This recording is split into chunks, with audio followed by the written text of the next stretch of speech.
Our show's been unnecessarily tough. Well, this is what happens when we don't have fucking sounds. Whoever deleted our sounds. Let's find this hard drive. Gone forever. This flash drive. The flash drive will take some time. I gotta link up with show up on 2 weeks for the 200th episode. I gotta find some feds for that. But the laptop, I'm gonna bring that shit in because I know I have backup saved. It's just a lot of files, like a lot of files. Do we want to go through these files? Is it like his Bing history? I know his IG history and his Bing history are attached, but I'm not going to expose him and ruin his life. He's going to do that himself. Anyways, so do either of you want to go first? I don't have much to say. He's like, I'm trying to get a whole fucking word in edgewise. Well, this is your time. Go ahead. I don't have anything to say. How was class? How was your week? My week was good. What did you learn? What do you want people to know? That marketing is a scam, and so is Facebook. Talk your shit. That's true. Money's not real. It's so sad that humans made this world. That's what I learned student this loan week. debt. But no, I thought it was really interesting, football. I liked watching the Packers. I think Aaron Rodgers is, I don't know, he gives me bad vibes. I like that. And Interesting. And I liked Patrick Mahomes. That was fun to watch. He's like the only guy in the world that's having a good 2020. Literally the only one. He's the only guy. He's got engaged. He's part owner of the Kansas City Royals. Yeah. He got paid. Okay. He's in a contract for $500 million. Like, he's the only guy in the world that's having a good 2020. What about the social documentary? Social about that? Yeah, that was about social media rotting our brains. And what else? What'd you learn? I learned that... Should we watch it? Why should we watch it? Yeah, you should watch it. It's about why social media is like super addictive and how it triggers your brain into coming back, and it's literally like a drug. And it talks to some of the people that were behind creating the apps, and they explain... The like button. Yeah, they explain kind of the science and like the neurology about what goes behind what happens when you get likes and what happens like when something's trending that you like. It's crazy how much these like computers know about us that like we don't know that they know about us. So I thought that was crazy interesting. See, you had plenty to say. It's trending on Netflix. Just needed to be coerced into Goddamn, speaking. this motherfucker can't speak. Do you spell that with a K? Coer. COO-OE. That's going to be Tekashi's kid's name. Coerced. Probably.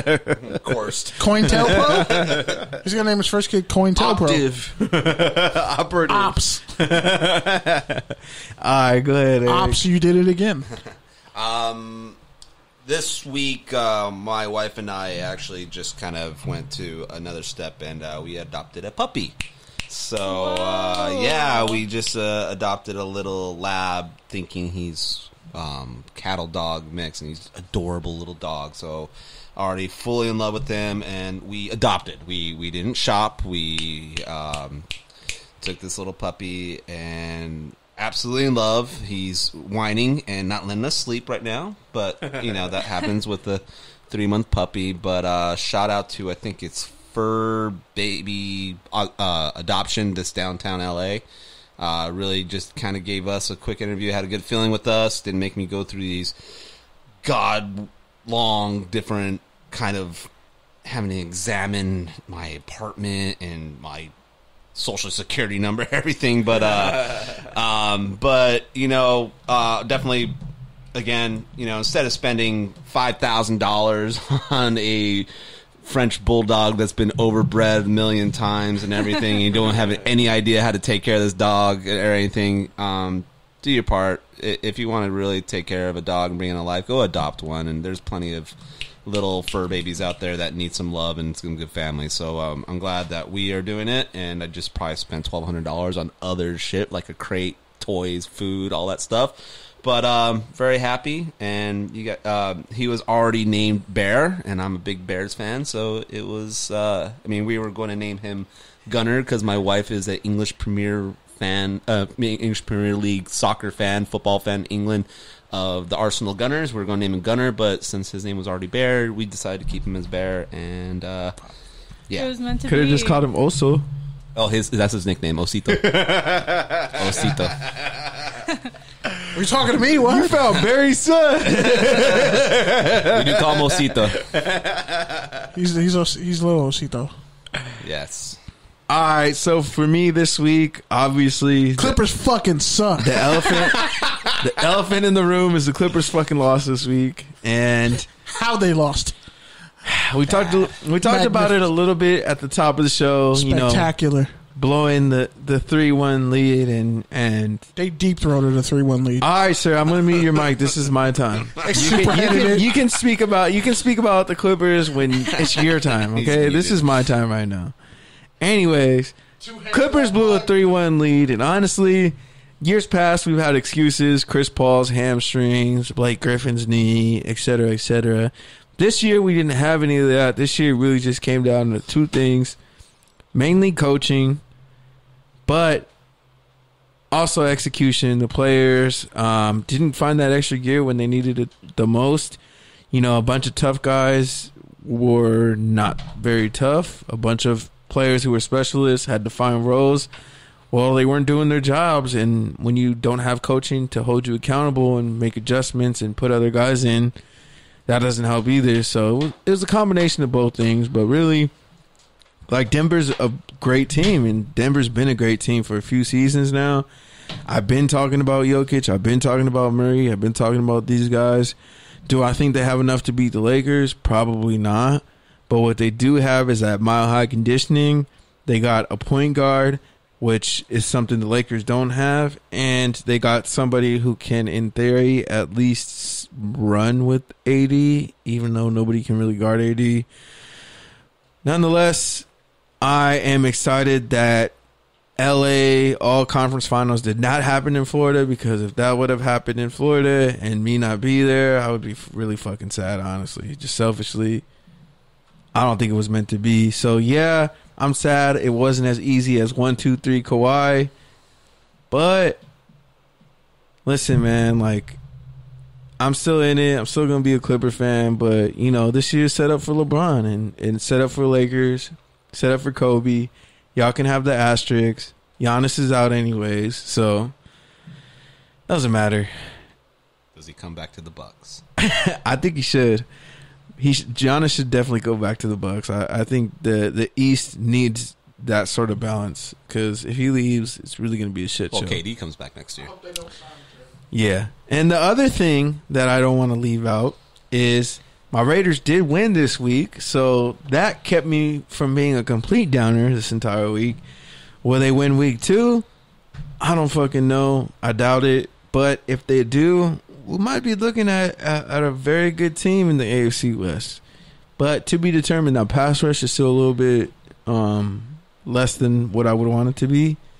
But yeah, man, shout out to them. Shout out to Alden Smith, as I mentioned earlier. I'm just going to say it again because they said this man's been a problem all training camp. He was a problem in the game. He wore down a little bit towards the end, but that's kind of expected, especially with all this COVID shit going on. So, yeah. And finally, injuries. We've been talking about them all season. So I just want to shout out to all the guys out there. Man, if you're injured, get right, whatever level you're at. It's going to be an awkward season, so take care of your body, rest, recover, stretch, do all that shit. And hopefully when things are back to normal, you can get right. Go ahead, Kenny. Your turn now. Now you can talk your shit on the fucking Clippers, bro. I wouldn't dare waste my time on such a group of fucking losers. I just know that, like, Pete talked a whole bunch of shit and like tried to dog walk me every week on the mic and shout me down because the Clippers got Kawhi. Like, bro, Lakers fucking suck. I never said that. Yes, you did, bro. I literally started playing past episodes. I've never said you that. Literally, as soon as Kawhi signed, you lost your fucking mind. I did lose my fucking mind. You did. I never said the Lakers. You blacked out. You don't even remember what you said. You blacked out on every fucking body. You blacked out on courtside. You were fucking screaming in all caps in the group chat. Like, I really was. Like, you said a lot of shit, and there was nobody to stop the Clippers except the Clippers. And you can't, like, the Nuggets played nothing but 7-game series the whole playoffs. Just talking all that shit where Utah's better than them. Okay. I never said Utah was better. Not you, but I'm saying that was the narrative. Like, the Clippers ain't worried about them. They could beat both those guys. Well, they didn't. The Clippers they've literally never won anything in life except the third place, second place losers trophy. Like, the Clippers are like that team that goes to the NIT and then loses in the championship game. How much it sucks to fucking suck, doesn't it? That's the Lobos, bro. At least I remember when North Carolina won the NIT one year, they were happy and then they were like, fuck this. It's the NIT. Like, literally, I would rather just go fucking 0 and whatever. I'd rather just get the number 1 overall pick and tank than to get to the losers bracket, the championship of the losers bracket, and then lose. That's what the Clippers did. They haven't won shit, and yeah, Ballmer will do all this stuff, but what it comes down to it is the Clippers are a turd. They're like a golden turd. Yeah, they're gold. You can make some money off of it. It'll entertain people, but they're a fucking turd. Internally, inside and out, and that's all they will ever be. And most of the fans are fucking transplants anyway, who aren't even from here. OG Clipper fans probably just became Laker fans. That's not true. There's a lot of OG Clippers people in the streets that are fucking Clippers fans. Bro. I'm talking about OG Clippers fans. There's a lot of new people who just got to LA, like Billy Crystal or what?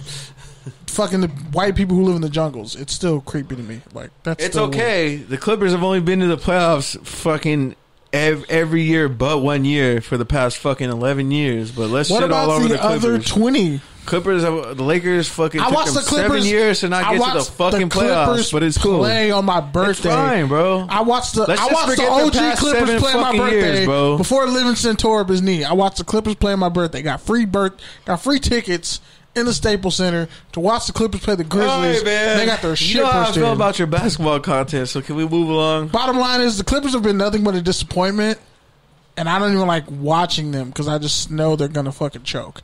But anyway, back to what I really wanted to talk about. Yeah, y'all are really nasty out here. Like, so this girl was at my job last night, and I still don't know what the fuck I saw. Like, I saw it, but I don't know if I synced it the way I saw it in my head and the way it happened. So this chick walks over. She's like, "Hi, how you doing?" And she didn't have on a mask. I was already like, it didn't register in my brain. I was just like, whatever. We close in 2 minutes. I'm going the fuck home. She stands by the rotisserie chickens, puts her ass like right on the ledge of where the food is. Like, they're in containers, but like she puts her ass like on the rotisserie chicken and then like a little shimmy. I don't know if she had like a wedgie or if she farted or if she was just standing there for warmth because it was cold in Santa Monica last night. But I was like, what the fuck did this bitch just do in front of me? And why am I the only one who just saw it? Like, it fucked with me. Like, I didn't get any sleep last night because I just kept thinking, like, did she fart or was she just there for warmth? Like, I really don't know. And, like, she just stood there. I was like, is this for clout? Like, what are you doing? Like, I really don't, like, this whole week for me has been really fucking odd and creepy. And I just wanted to stay in the house and just until Thursday. But I don't know what the fuck is going on out here, man. Shit keeps happening. I'm just trying to lay low and stay out the way. Rest in peace, Teamer. But, like, holy shit. I don't know what the fuck's going on. Wait, she farted on. I don't know if she farted, but she stood there like her ass was like she trying to get pink eye on this food or what, man? Like, bro, and I don't know. It's like there's a rotisserie chicken, the bar that separates it so it doesn't fall on the floor, and she fucking leaned on it and then sat on it and then did the little shimmy thing, and I was like, are you warm or did you just fart? And why did you just say hi to me when you did it? Why didn't you just do it and go? She wanted to fart in your face. No, like we were like 15 feet apart. She like walked over and then walked away like nothing fucking happened. And I'm just like, did she order anything? No. It was the deli section. Like, she had no reason to be over there. It was cold as fuck anyway. She walked over to the one thing that was hot, the chicken and the little pre-packed dinners, and put her ass on the thing. And I still don't know if she farted or if she just did it just for warmth. But either way, bitch